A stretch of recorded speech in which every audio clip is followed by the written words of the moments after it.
मिरजेतील गणेश तलावामध्ये पाणी प्रदूषणामुळे अचानकपणे मासे मृत.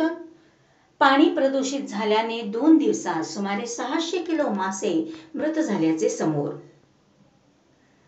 मिरजेतील गणेश तलावामध्ये पाणी प्रदूषणामुळे अचानकपणे मासे मृत झाल्याचा धक्कादायक प्रकार समोर आला. पाणी प्रदूषित झाल्याने 2 दिवसात सुमारे 600 किलो मासे मृत झाल्याचे समोर आले आहे. मात्र याचे नेमके कारण शोधण्यासाठी आता पाणी तपासणीसाठी नमुने घेण्यात आले आहेत. तर या घटनेनंतर गणेश तलावामध्ये निर्माल्य आणि कचरा टाकल्यास कडक कारवाई करण्याचा इशारा महापालिकेने दिला. मिरजेच्या गणेश तलावामध्ये कोणत्या तरी अज्ञात कारणावरून गेले 2 दिवसापासून मासे मृत होत असून तलावातील पाणी प्रदूषित झाल्याची भीती व्यक्त केली जात आहे. गेल्या 2 दिवसात आरोग्य विभागाच्या कर्मचाऱ्यांनी गणेश तलावामध्ये स्वच्छता मोहीम राबवून सुमारे 600 किलोपेक्षा जास्त मृत मासे बाहेर काढून त्यांची विल्हेवाट लावली आहे. पाणी प्रदूषित झाल्यामुळे मासे मृत झाल्याचे बोलले जात आहे.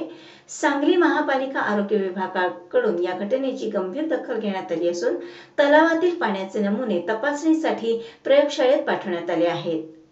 तसेच यामुळे पाण्याचे प्रदूषण करणाऱ्यांवर कारवाईचा इशारा महापालिकेच्या उपायुक्त विजया यादव यांनी दिला. त्याचबरोबर गणेश तलावामध्ये कचरा आणि धार्मिक विधीचे निर्माल्य नागरिकांच्याकडून मोठ्या प्रमाणात टाकले जात असल्याने तलावातील जलचर प्राण्यांचे जीवन धोक्यात आले आहे. कचरा टाकण्यासाठी नागरिकांनी निर्माल्य कुंडाचा वापर करावा अशी कित्येक वेळा महापालिका प्रशासनाकडून सूचना दिली असताना सुद्धा गणेश तलावामध्ये कचरा टाकला जातो. तलाव परिसरातील खाऊंच्या गाड्याही गणेश तलावाला प्रदूषणाला कारणीभूत ठरत आहेत.